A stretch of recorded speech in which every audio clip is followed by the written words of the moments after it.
Hi, everybody. I'm super happy to be here today.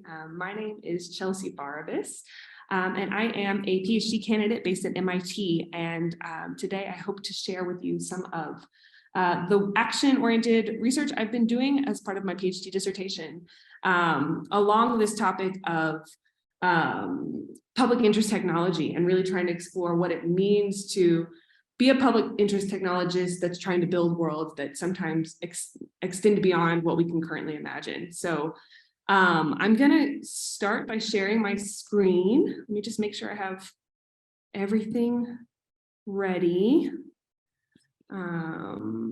Let's see, share screen. Okay, so I'll just ask that if there's any sort of glitch and you're having a hard time hearing or seeing anything I'm saying, please just go ahead and interrupt me on audio because I will probably not be able to see the chat very well. But so I'm just going to ask if somebody doesn't mind, please just confirming for me. Do you see a slide that has two heads on it and it says public interest? I see a slide. I see a slide. Thank you. Awesome. Okay, so let's get started. So the title of my talk today is Public Interest Tech, Building Worlds Beyond What We Can Imagine. In the start, the inspiration for this talk for me really came from reading through the article that our conveners actually wrote, exploring this idea and this concept of public interest technology. So in this essay, Michelle, Marika, and Asim described public interest technology as an invitation to be attentive descendants and good ancestors.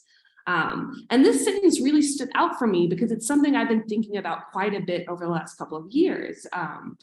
I think this statement emphasizes the importance of taking a long view on struggles for justice and the pursuit of public interest technology.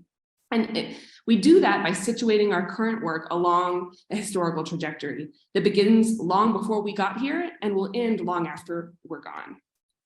So I think the animating question for this talk, for me, is this question of how do we engage in public interest technology as attentive descendants and good ancestors? Or in other words, how do we situate public interest technology along this long arc of history in a way that will equip us to build worlds beyond what we can currently imagine?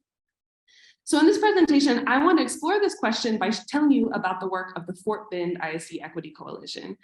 This is a student-led coalition which advocates for safe and inclusive environments for students within the Fort Bend ISD, the school district. Fort Bend is in the southwest region of Houston and the suburbs of the Houston area. And this coalition formed in 2020. And over the last couple of years, they've advocated for a reallocation, for example, of public resources away from law enforcement in schools and towards student support services. But they've also advocated for a broader culture shift in the classroom, which includes things like rewriting the school's history curriculum. So I want to talk about the importance of both of these kinds of demands and the role specifically that history plays in nurturing the struggle to create safe and inclusive environments for all the students in Fort Bend. So before we start, though, I just want to tell you a little bit about me and how I've come into this work. I am currently a PhD candidate in the Media Arts and Sciences program at MIT.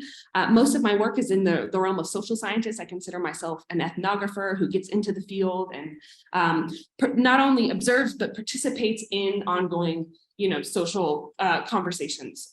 The focus of my work has largely been around the expansion of law enforcement and surveillance in schools, and understanding and supporting the ways that communities are fighting back against those trends.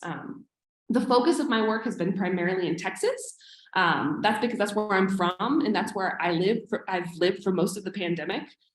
This here is a picture of me with my pandemic haircut in 2020, because we weren't going to the barbershop or the salon. So I gave myself a buzz cut in my mom's yard in the Northeast Houston area. So while I was home during that summer, that's when I first connected with the Fort Bend ISD Equity Coalition. And ever since then, I've been learning from them and also supporting their work as a researcher and an analyst of data. in various ways. So in this presentation, I'm going to be drawing from the things that I've learned from the coalition, as well as the work that I've done alongside them to kind of make sense of the state of security and surveillance within the schools. And I'm going to try to bring in as much as I can directly the voices of the communities and the perspectives of people from the community throughout the talk, either through recordings and videos or data and like primary documents that I can share with you. But to start, I first want to tell you a little bit about Fort Bend. Fort Bend ISD is the home of Sugar Land, Texas. That's probably the best known city in the county where the district resides.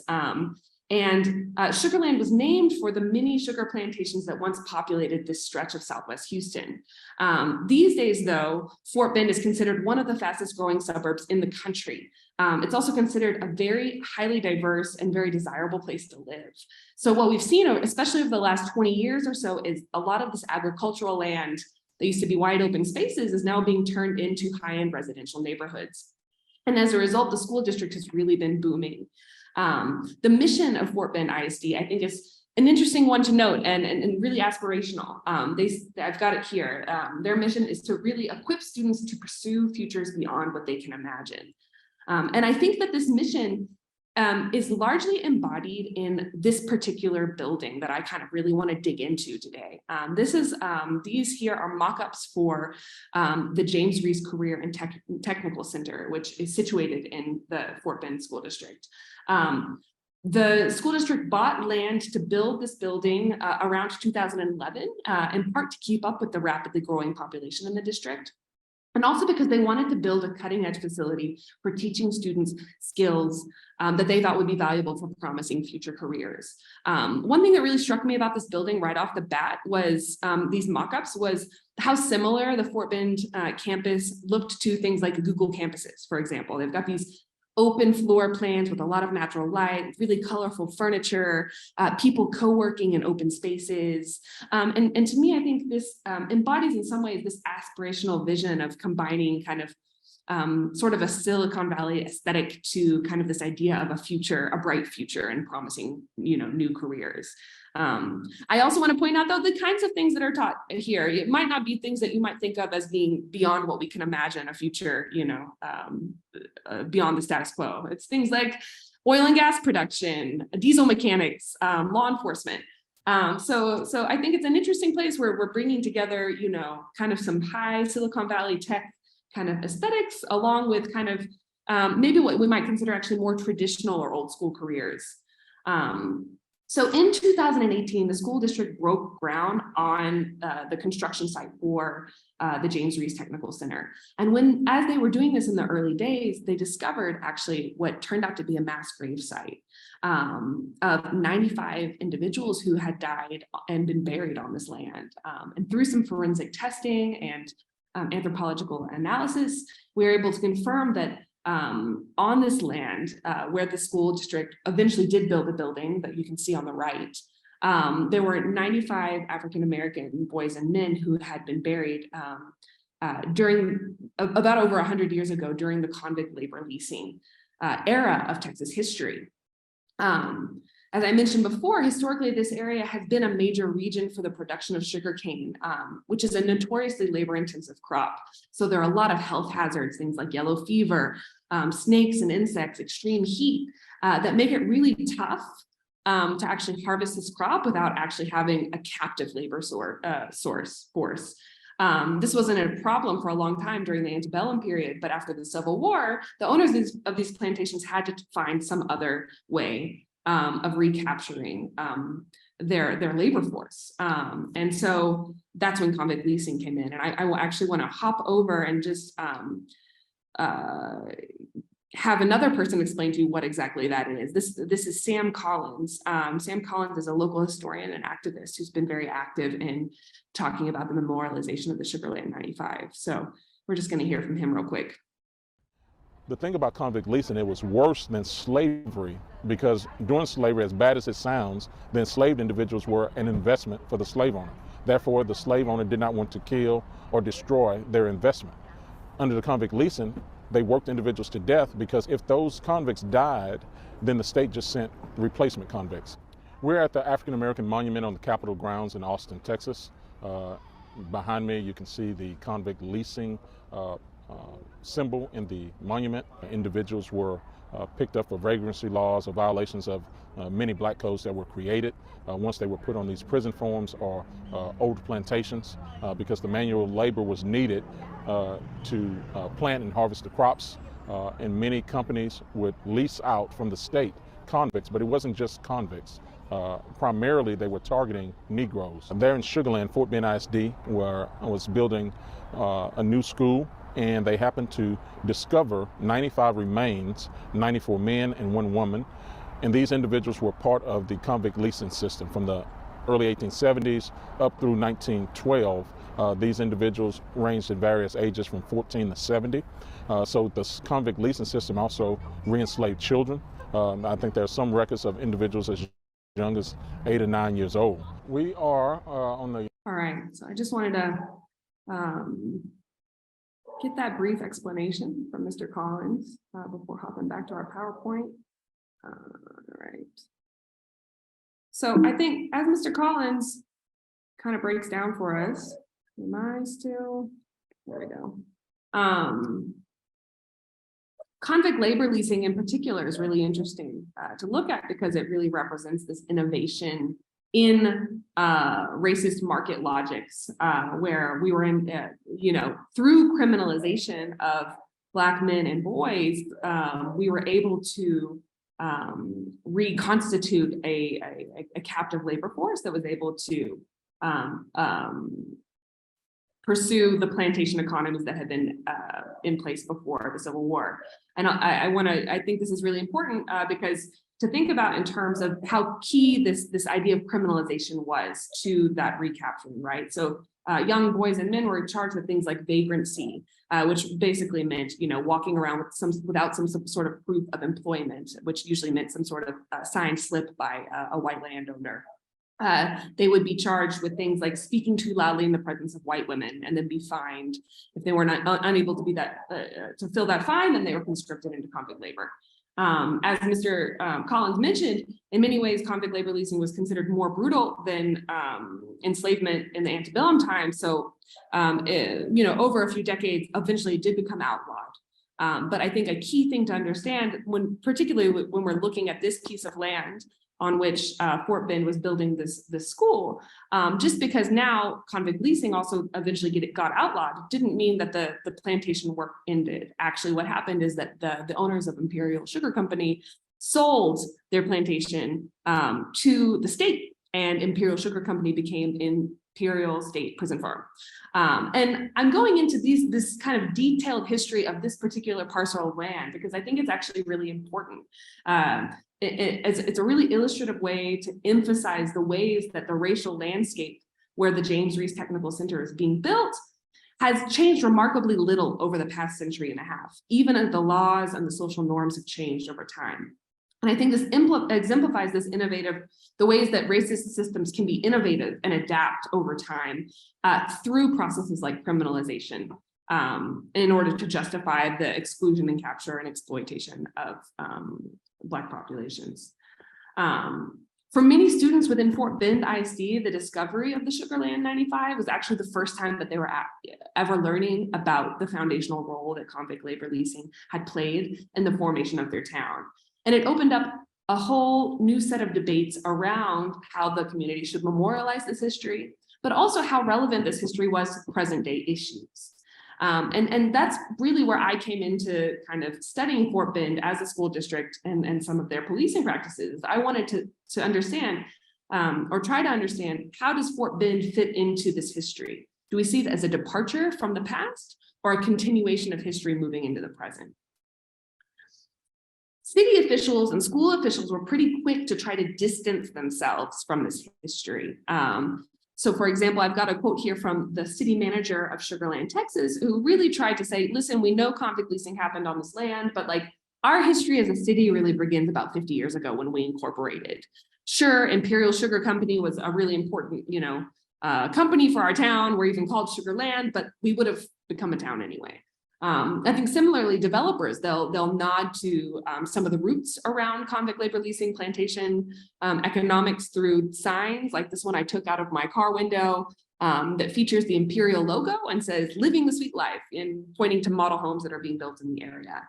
So in some ways, there's an acknowledgement that this history is there, but it's kept largely below the surface. At the same time, though, there are other people who are really insisting that we try to understand this history is a living history, something that is still very much a part of our landscape today. And I'm just going to share a couple of quotes really quickly that illustrate that. The first one is from school board member Danetta Williams. And this is from a school board meeting in 2021 when the school just finished wrapping up a presentation explaining how they're going to memorialize the Sugar Land 95. I have something to say about the creation of a museum. We are talking about convict leasing as if it does not currently exist. We are currently using prison labor down in the county jail in Richmond, Texas. We are currently using convict labor in our federal prison system. So convict leasing is not a thing of the past. Yes, I support the presentation that the young lady gave. With all due respect to her, I'm not trying to minimize what she's there saying, but I need those to hear me. If Fort Bend County was serious about their passion for convict leasing, I think we should stop doing it down in Fort Bend County. We'll just go ahead and stop there.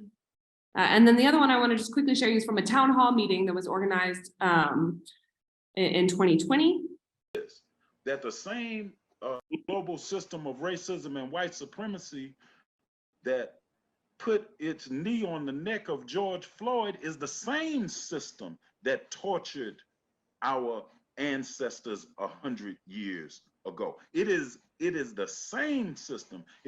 So I just wanted to share just those quick snippets because I think they really illustrate this insistence that we not divorce this history from the present moment, especially, in 2020 when that town hall meeting was taking place. We heard the speaker talking about how important it was to kind of understand the legacies and the things we're dealing with today around racial justice and the Black Lives Matter movement, tying it to that history. So that's the backdrop. That's a long way of saying this is the backdrop. Oh, did I stop sharing my screen? I did, didn't I? Let me get back. You did. Oh no, let me go and get it back. PowerPoint. Okay. I just wanted to kind of take that detour and kind of explain that backdrop as the backdrop to understanding the origin story of the Equity Coalition, the FBI ISD Equity Coalition, which also formed in the summer of 2020 amid these ongoing discussions within the community, and also amid uprisings across the country in the wake of George Floyd and Breonna Taylor's murders at the hands of law enforcement. So it was during this time that actually students from across the country, because this was during the pandemic, were taking to social media and in particular platforms like Instagram to start to share stories around their experiences with racism and racist law enforcement practices within the classroom. And it's within this context that the co-founders of the Equity Coalition, Samiha Rizvi and Chinelo Dike, first got together and started talking. Samiha had actually shared on Instagram a story of some of her personal experiences as a Muslim person in school, encountering racist comments in the classroom. And that story was circulated quite widely across the district. We also saw that they saw that it also sparked other students into telling their stories about their experiences in Fort Bend. So what they decided to do was actually form an Instagram account called the FBI ISD Equity Coalition and invite students actually to formally share their stories via a Google form where they could collect them and just kind of learn about what other students as a collective were feeling and experiencing across the district. The response was overwhelming. They got hundreds of stories and testimonies from students.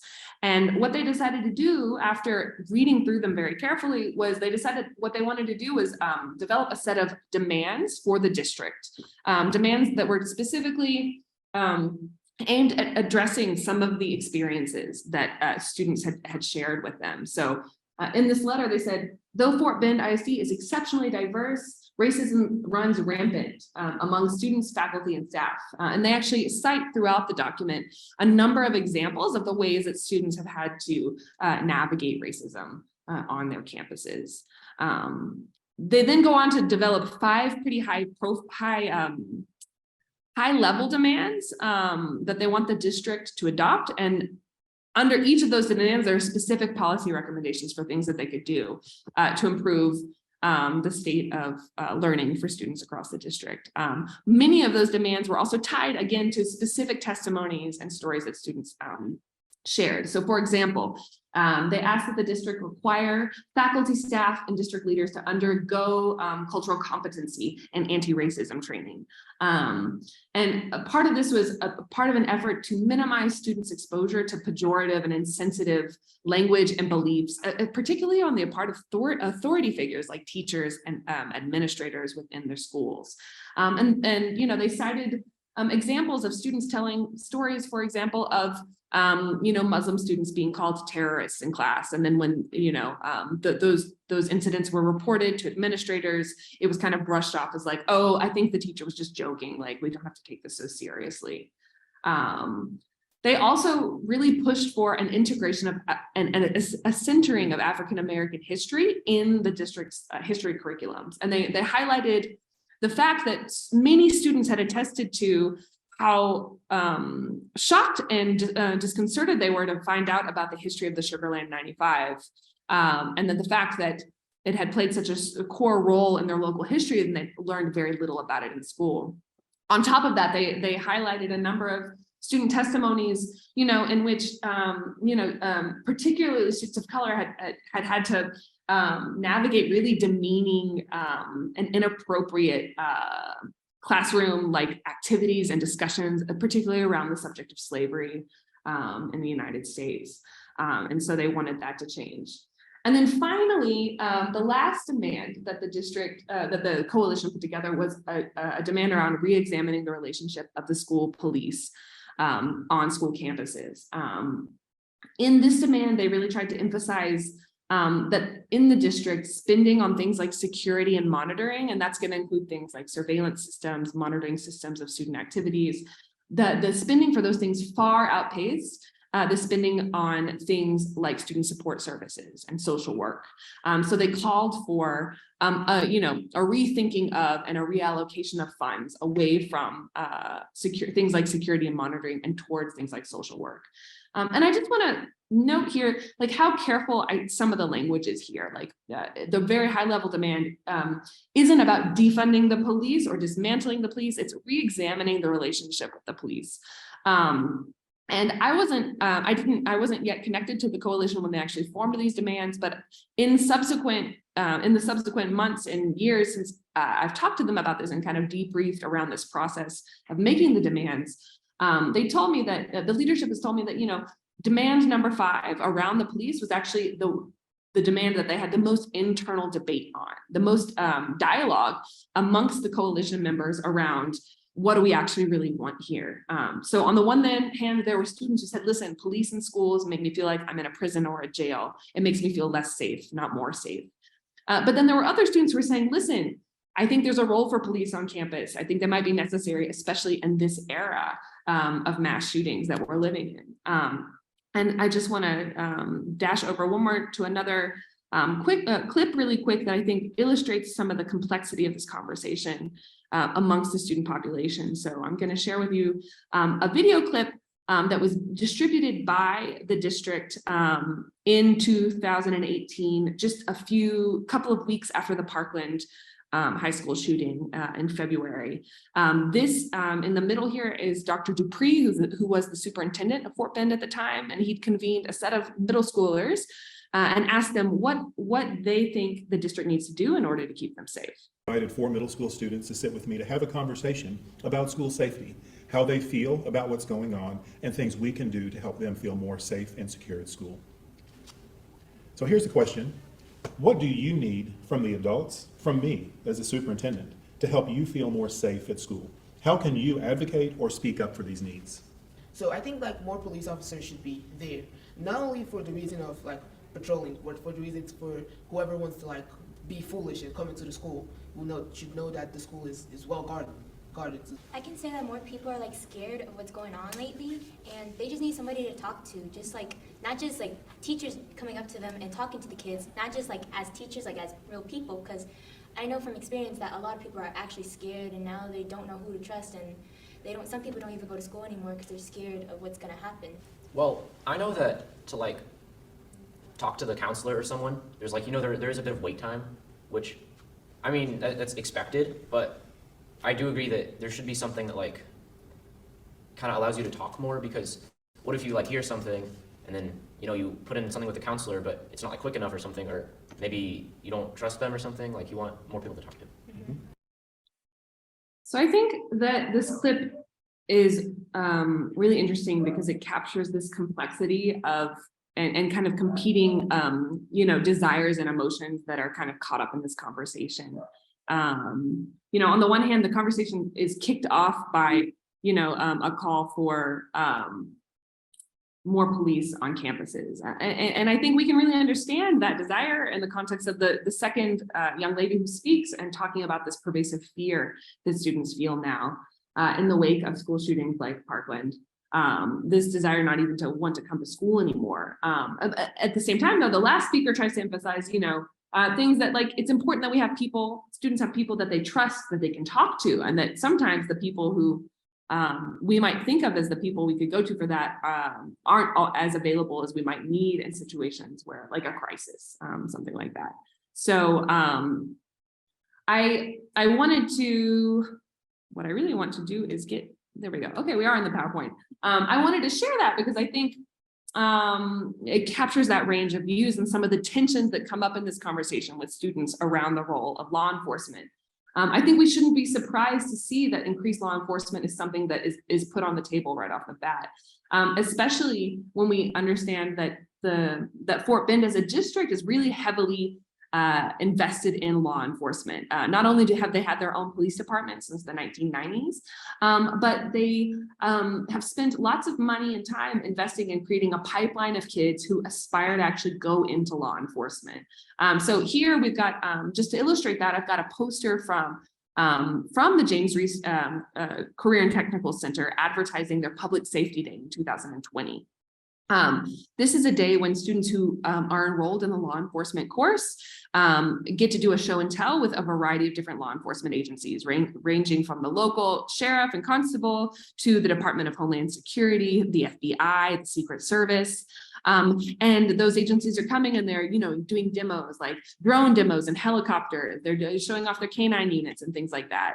So that is a part of the broader kind of classroom culture that a lot of these students are coming up in. And I think in addition to that, on this Public Safety Day, they also launched the See Something, Share Something app that you can see right at the top of this poster, I hope.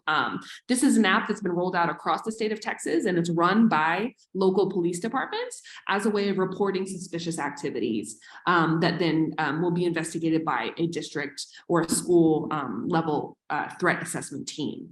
So I think in addition to that, in Fort Bend ISD, students are actually exposed to and kind of to this punitive approach to handling school discipline from a very young age, and it's normalized in a lot of ways. So I think that's exemplified from this pamphlet that was printed and came out in 1999. That's all about educating 10-year-olds about the fact that they are now considered juveniles and can be arrested and put into the criminal legal system as a result of misbehavior in the classroom. Now, this one's from 1999, but I can also say that this pamphlet, hence the horrible graphics and the bad font, but these kinds of pamphlets and this kind of messaging is still alive and well today. Leadership in the coalition have told me they also know there's like a joke around, oh, on your 10th birthday, now you become a juvenile. And what will happen if you break the law? You can get arrested and taken to a detention center. You can go to juvenile court. You can be placed on probation. So these are the kinds of messages that our kids are getting within the district from a pretty young age. So I think it's against that backdrop that the coalition said, listen, we know this is a complex topic. We want to really dig in more into these issues and really try to understand the school's relationship with the police and how that's connected to racialized discipline more broadly. So what we started to do, what they started to do before I got there was doing open records requests, which then I helped them kind of process through that data. And then since I've joined on with them, I've also filed additional FOIA requests. So we looked into things like dress code violations, disciplinary data across the district, police incident data, where police are involved with students, what threat assessment teams are looking at, and which types of students have been subjected to threat assessment, as well as information around their social media monitoring and their staff that do full-time digital forensics for the district. And the hope with some of this was to really try to get in and try to understand a little bit more clearly around the relationship between creating a safe environment in schools and the police. I'm going to share some of our findings with you with the caveat that this is very much like some work in progress. I actually just got a new batch of data yesterday or last week that I only started to look at yesterday. We're learning more all the time. So I'm going to take you down one small rabbit hole just to kind of illustrate the kinds of things we're finding with the caveat that this is very much unfinished work. So one thing that we've looked at is police incidents across the district. And something that stuck out to us right off the bat was that the role of police in the school district is not evenly distributed across the district. So generally speaking, the district can be broken into kind of the east side of the county and the west side of the county. The east side of the county, the main town is Missouri City, which is a predominantly African-American and Latinx student population. On the right side of the city or the west side of the city is Sugar Land, which is more affluent and has a higher white population, but generally is more evenly distributed across kind of Black, Asian, Latinx, and white student populations. So what I've got here, if you look in column E, is we calculated the number of incidents per student across each of the 11 high schools in the district. And what we found was that 3 of the top 4 high schools with the highest number of police incidents per student were high schools from the east side of the district, or in other words, schools that had over like very high both African-American and Latinx populations. So if you look here in column M, you'll see 3 of these 4 schools have almost 90% or above like kind of Black and Latinx student populations. And these are the schools on the east side of the district. By contrast, the 4 schools with the lowest number of police incidents per student come from the west side of the district. And these are the schools with the highest percentage of kind of like white populations within the school. The rate of police involvement in these schools is almost 4 times lower than the rate of police involvement on schools on the east side of the district. And in many ways, these findings are explainable through research that's been done. Kind of understanding and looking into the role, the way that the worldview or the perspective of school resource officers shapes discipline and the ways that police interact with student populations. So within this article, within this study, what the researchers did was they handed out a survey to school resource officers across the country and what they found was that in schools with predominantly white student populations, the school resource officers primarily thought of their job as being a job of protecting students from outside threats. But then school resource officers in schools that had larger Black populations, low income populations, viewed their job as managing threats from inside the schools themselves. So some of our, ways we've been understanding the data that we have in Fort Bend is through that kind of analysis and that kind of research of, okay, in some schools, the threat is seen from the inside, in other places it's seen from the outside. The next thing that we did is that we've looked at what are the top offenses that police are actually getting involved in the district. And I'm going to quickly, again, scroll over to my screen so I can actually show you the data. So here in this Google Doc, I've got the schools ranked from the highest number of police incidents per student to the lowest in the high schools. And what you'll see, and what I've got highlighted here is, for example, in Hightower High School, 45% of the police involved incidents were for things like tardies. And that was kind of true across the 11 schools. So in 5 of the 11 schools, tardies were the #1 offense for which police were getting involved. Like, this information is more useful, but the other lady, she made me go sleep. Sorry? So boring. Hi, I don't know, somebody's talking. I don't know if somebody isn't aware they're not on mute, but you're not on mute. Anyway, so across the schools, we're seeing things like tardies, insubordination popping up, as well as things that under these very general categories like serious offense, which we're going to get to in a little bit. What we did is we looked at not only what these offenses were, but then we tried to break that down by, okay, for these offenses, which types of students are tend to be the target of police action. We'll go back to the PowerPoint for that. We broke that down. For example, here's from the latest data from 2021 to 2022 for 2 of these categories. And what you'll see is that African-American students are by far the largest category represented for things ranging from disruptive behavior to things like serious offense.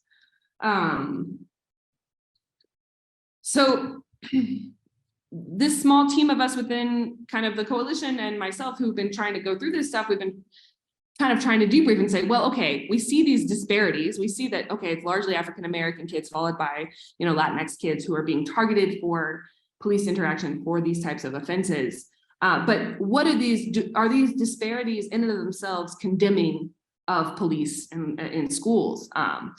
I've drawn in some research from people who said, actually, if you're just showing folks racial disparities in things like arrest rates, incarceration rates, it doesn't necessarily symbolize proof of a discriminatory system for people. And in fact, it can actually reinforce negative stereotypes and reinforce the demand for punitive policies, because the data is actually showing and confirming kind of stereotypes that they already hold.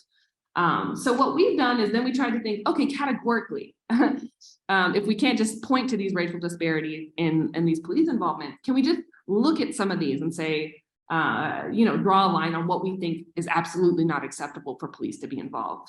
And kind of going back to this list that we've got here, within our conversations I've been having with folks, the first 2 here, tardies and skipping classes, those are pretty easy to be listen, this is inappropriate. Police shouldn't be involved in these things, right? Things like insubordination and disruptive behavior, I think, require a little bit more conversation, and they might be a little harder to understand unless you kind of look into the broader history and the broader literature around the ways that particularly Black kids tend to be disciplined more harshly for minor infractions, and they tend to be more frequently labeled as aggressive or disruptive or threatening for behavior that wouldn't be labeled like that if they were a kid with a different background. So then we're trying to make sense of things like, well, what do we do with serious offenses? Surely serious offenses are things that maybe the law enforcement has a role. So we went to the Fort Bend Code of Conduct and tried to understand, okay, what does the district mean by serious offense? And do we think police should be involved in these kinds of behaviors? There are things in there like possessing and conspiring to possess explosives. Sure, that's on the list. That seems pretty serious. But there are also a wide range of other things that seem to be just fall under this catch-all phrase of serious offense. So there are things like, profanity and vulgar language, things like falsifying records or passes, school-related documents, vandalism, again, aggressive or disruptive behavior, which is one of those things that's widely open to interpretation. So as we started to dig into these definitions, we're like, listen, actually, we think whether it be tardies or quote unquote serious offenses, I don't think we want law enforcement involved in these activities. And so we've started to try to make sense of these categories by really digging into what they mean and how it's connected to the broader literature around racialized discipline and things like that. The power of doing this kind of reflection and digging up these kinds of numbers, I think, gets amplified though when we actually start to put this in conversation with the broader historical context of the area where this school district now resides. I've now had some really interesting conversations talking about the parallels in some ways of the types of, discipline, harsh discipline, and particularly Black and brown kids are facing in the classroom, and the types of punishments that people were facing under the Black codes during convict labor leasing. So parallels like tardiness, this idea of being out of place or walking through halls and space without, proper authorization can be similar to thinking about things like vagrancy laws. Or things like disruptive behavior, takes on a new kind of connotation or framing when we talk about the ways that historically, young Black men have been criminalized for the way that they speak in public and things like that. So we've found it really powerful to actually bring this history into conversation with this data, and then also combine that history with the personal testimonies and experiences of the students who are in the district. And in doing that, we're able actually to now, as a coalition, help students connect their own experiences to broader patterns in the district and broader histories that help us to complicate this neat story about the role of surveillance and police in keeping kids safe. And I think bringing all of these different perspectives together can actually help us to create a crack in our current system. And this crack can help us to gain a foothold in refusing law enforcement as this inevitable and essential part of classroom safety. So instead of letting the specter of some horrific mass shooting, bring in this era where policing and police surveillance seems inevitable, this kind of historicization has helped me, and I think others, resituate these developments as being a part of a much longer history of criminalizing Black youth in order to exclude and control them from these public spheres. And in doing that, we've been able to reframe this conversation and say, listen, instead of letting the fear of these terrible few acts, bring in increased law enforcement into schools, increased surveillance into the classroom, we recognize that fear brings in policies that have much broader ramifications for people who have nothing to do with those kinds of scary things, and people whose differences show up in different ways and end up being criminalized for things that have nothing to do with mass school shootings down the line. And I think a lot of that's captured in this quote here from Ruth Wilson Gilmore, who says, don't let the terrible few, this statistically insignificant or socially unpredictable handful of the planet's humans, don't let them dominate the narrative. When it comes to prisons, and crime, the few whose difference might horribly erupt end up standing in for the many whose difference is emblazoned on the surfaces of their skin, their documents, and their maps. And so reframing this conversation in this way, I think, is really powerful as, these horrible school shootings continue to happen around the country. We're going to see elected officials continue to call for hardening school campuses, increasing armed police officers. But we're also starting to see pushback on that and say, listen, in Texas, of all places where across the state, people have invested in more law enforcement and more surveillance, we're not seeing that be an effective way to stop these tragedies from happening. And I think if we can stop that conversation in its tracks, it'll also open up more space for us to think more expansively about what it would really mean to create safe spaces for everyone beyond police and surveillance. And contextualizing the present moment in these longer histories is a key way of doing that, because it helps us to reclaim control of the narrative and move away from fear-based narratives to narratives around resilience, survival, and overcoming, and pushing forward into futures beyond the status quo. So going back to our original question, what does it really mean to be an attentive descendant and a good ancestor? I think at the core of that, it's about bringing together testimonies of lived experiences and connecting them to erased histories so that we can actually situate ourselves within this longer arc of historical struggle and envision futures beyond what is given to us as the inevitable or the status quo. And I just want to end this presentation with a quote from Chinelo Dike, who's from one of the co-founders of the coalition, because I think it really captures, I think, the way that they're thinking about this. Students deserve a space to feel safe. Beyond diversity, it has to involve true inclusion. We're doing this for future generations, the classes to come after us, to make sure that they don't experience the same thing that we did. We'll all have to work together. And I can say that's definitely what the coalition's doing. I think if we look at their pillars around insisting that we teach the history of convict leasing in the classroom, insisting that we bring in anti-racist training so that we can shift the perspectives of teachers and administrators. They're also engaging in things like a banned book club where they're reading books that have actually been banned across the state of Texas and the district. These are ways that I think they're really working to transform the broader culture of the classroom and open up their minds to think about what a future without police would really mean in their district. So that's the talk. I guess I can pause or stop this recording, or should I record? I don't know if anybody else knows. Should we record for the Q&A, or should I stop it? What are y'all's preferences? Let's record the Q&A. Okay. Yeah. Okay. Cool. I welcome any thoughts or commentary, questions.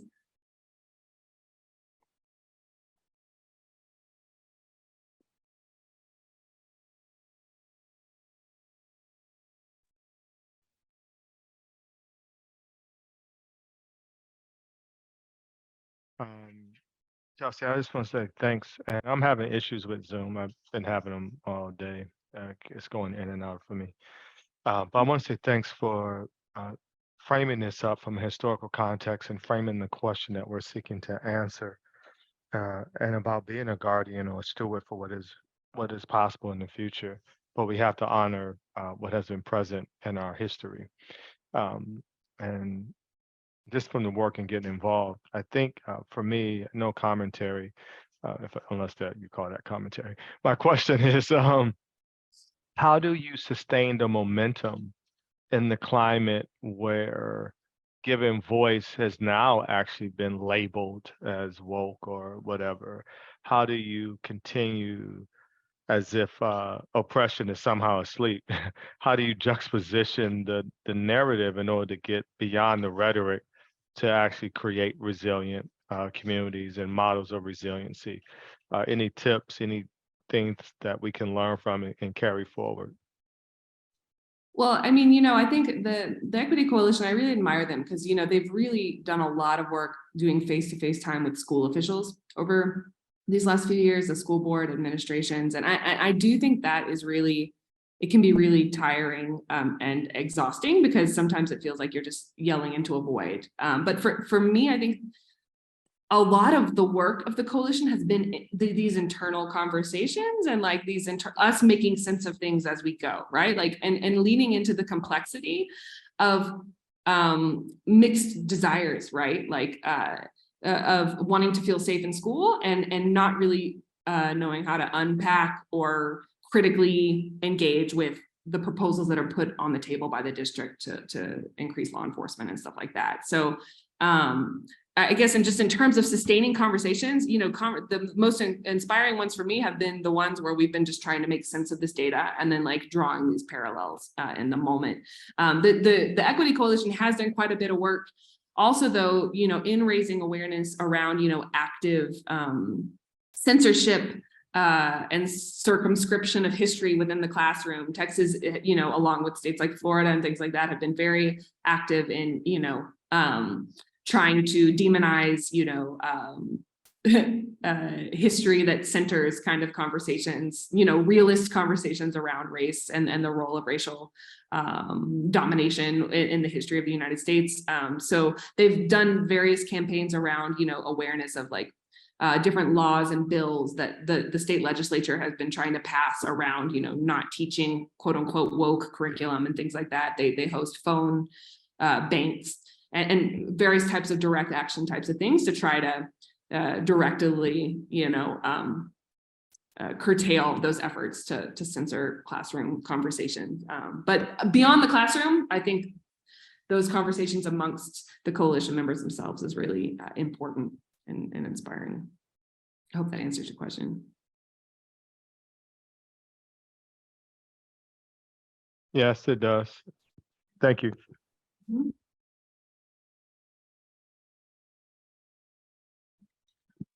I am really curious watching this continuum of like the middle school students and having the development of the high school students. I'm really curious, and this of course will be anecdotal and it's not the focus of your research, but I'm curious.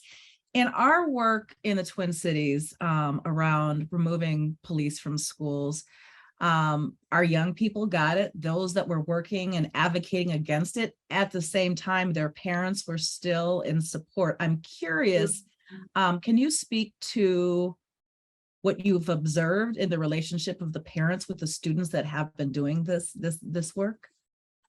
Sure, I say for the most part, the parents are not super engaged, and in some instances are actively discouraging of their students' participation.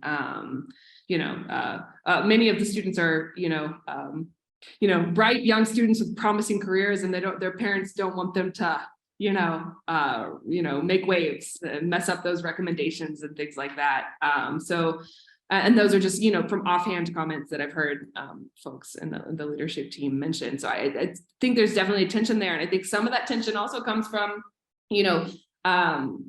the very, very large number of kind of immigrant families in Fort Bend as well, I think plays a role into that. And this idea of like, listen, we've come here and we want you to thrive in this system as it is, as opposed to trying to rock what maybe is seen as other people's battles.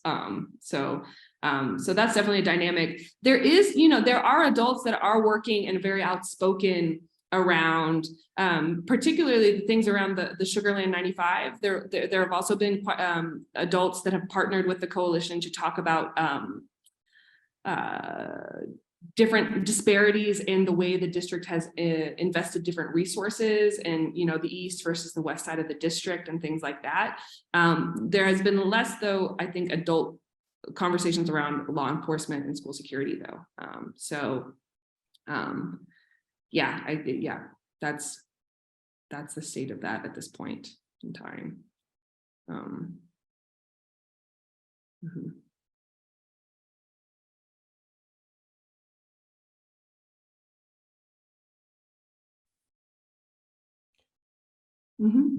One of the things that you've got me thinking about is the quiet data, like the choice of a textbook, or, not something that would ever be considered like hard numbers, but, the poster on the wall in the classroom, or what's told and what's not. And in some ways that quiet data is where the microaggressions lie. How do you, because listening to you talk, I don't often hear people bringing that narrative and that story in, and you've done a nice job of that. What prompted you to include those kinds of things in your discussion? Well, I really think the broader culture of the classroom is so integral to understanding, like, racist discipline practices in a school, right? Like, if we're really trying to understand why some kids get labeled as a threat or as disruptive or as insubordinate, we have to really kind of go to, what are the authority figures in the school? What do they see? How can we see through their eyes? And I think that the coalition's, first act being to collect all of these student testimonies, so many of those, examples came up of like those constant microaggressions or just outright aggressions, outright racist things that are being said and done, right? That are done. So that whole range from outright to subtle, and I think, tying that directly to the numbers is really key. And it also gets to why this is such a tough issue in some ways, is because we have to either change the perspectives of the people who are in charge or change the people who are in charge. And so, and I think also those things are really important for understanding, how students are coming into these conversations and trying to make sense of this in this era of mass shootings as well, right? Like, so yeah, trying to pull in some of those materials around like the school pamphlet and things like that. Those kind of came up organically as I was doing the work, and people were mentioning, do you remember this time when we got that pamphlet in 4th grade about going to jail? And then I went to go look for the pamphlet. But like, you know, those are the things where it's like, maybe this is why there's this tension that we feel around even trying to talk about this issue of removing police from school. These are the origins of that, you know? So it just seems part of, you know, it's almost like we can't separate the two in so many ways. That's really helpful insight, and I appreciate it. Thanks.